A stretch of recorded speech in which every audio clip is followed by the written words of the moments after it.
Good evening and welcome back to Prime of Midlife. It's Thursday evening and this evening I'm back on electricity. And yes, I understand that it's not happening now, that there's not particularly any big thing going on that we can, expect disconnections. However, the fact that there was that notice issued earlier in the week does give me food for thought. And for tonight, it's more a case of just in case you need it.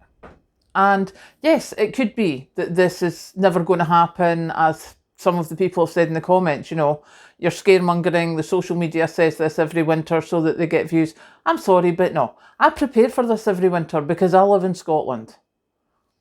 It happens on a regular basis, whether it's through snow, whether it's through trees falling. And there's a lot more places down south with storms are having power cuts just now.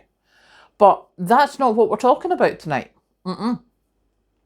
This evening I'm talking about what happens if the government has problems getting power, getting the electricity that we need.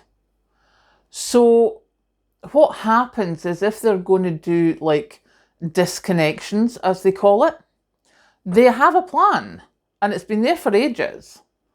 I know because I downloaded this before and Darren very kindly Facebook messaged me and went, you remember this? Yeah, thank you. Because it's something that if you don't know about it, it's a very useful piece of information. And that information is, as you can see, I've had this paper for ages. I printed it out, goodness knows how long ago, because it's got many sticky holes where it lives on the board in my kitchen. And it's the Electricity Supply Emergency Code. And you can Google that up. And it looks like a huge document till you get to the bottom and you get this. Now, here in the UK, on your electricity bill, I know a lot of us don't get them now, but you can, when you go online to put in a meter reading or whatever, when you're in your account, you can pull one of your electricity bills. And on that bill, at the top, roughly, where your address is and things like that, the top, there will be a capital letter. Now, I am capital letter G. So let me just show you what this is so you can see it. So this shows you, this is a level 1 disconnection plan. Let's see if I can just open that up and leave it there long enough that you can read it while you're there. So this shows what areas are going to be going off when. As you can see, I'm G, so I will be off on Monday for the 3-hour period number 6, Tuesday for the 3-hour period number 3, and Tuesday for the 3-hour period number 8.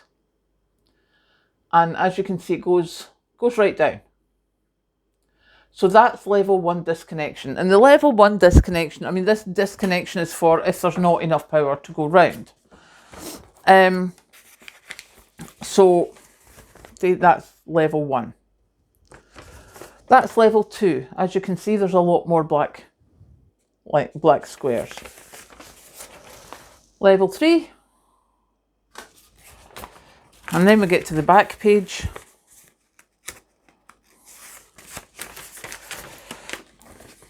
Oh, no.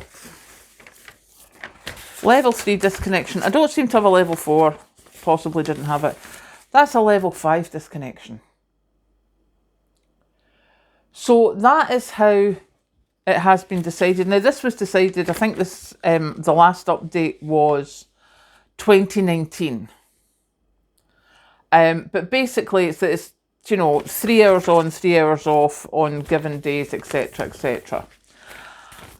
And that's a really good thing to know. Because if something does happen, at least you know what the process is, how things are supposed to happen. Now, obviously, as I say, with storms down south, trees falling on power lines, snow and ice on power lines up here, you can get power cuts that have got nothing to do with the energy supply, apart from the fact that it went kaput. Just because, as I say, a tree fell down on it. That's not as big a problem in cities, etc., because if you've been here for a while, you know that my other half, Patrick, my partner, he is an electrician and he's lived in London for the last 40 odd years. He's now moved up to Perth. But when I was talking about power cuts with him, he's like, yeah, we don't have it as bad here. He said, there's no power lines for the trees to fall on top of. Everything's underground.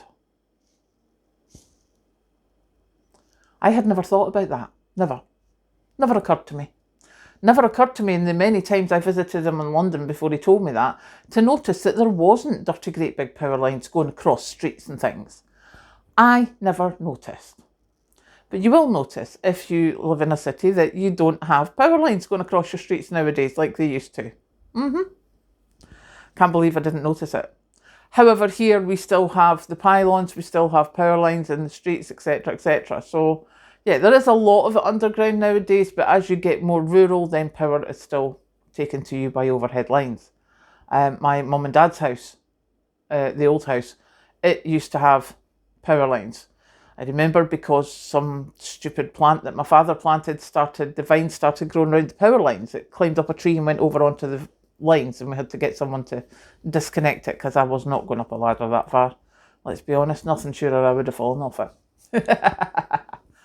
So yeah, I thought I would come on and say, look, this electricity supply emergency code, ESEC. If you're in the UK, it's worth looking that up. Look up your electricity bill. You know, get your PDF copy from your provider if you don't get one through the post, and find out what letter you are, because it's the full length of the alphabet, the letters. And as I say, I'm letter G, so I now know when my power will be going off if there is a problem with the energy. As I say, this is not scaremongering. This is just actually information that is useful. You know, I've had this for 2 years, never needed it. Nothing's ever happened. We've had some short power cuts, that's all. You know, there's been nothing major here, although seemingly there was a power cut recently in Stirling, which is just down the road. But it's something that is good to know, just in case. So, yeah, that's my contribution to everyone's peace of mind and knowledge bank for this evening. I'm going to go and have a cup of tea, sit back and watch a movie, and I'll catch you later.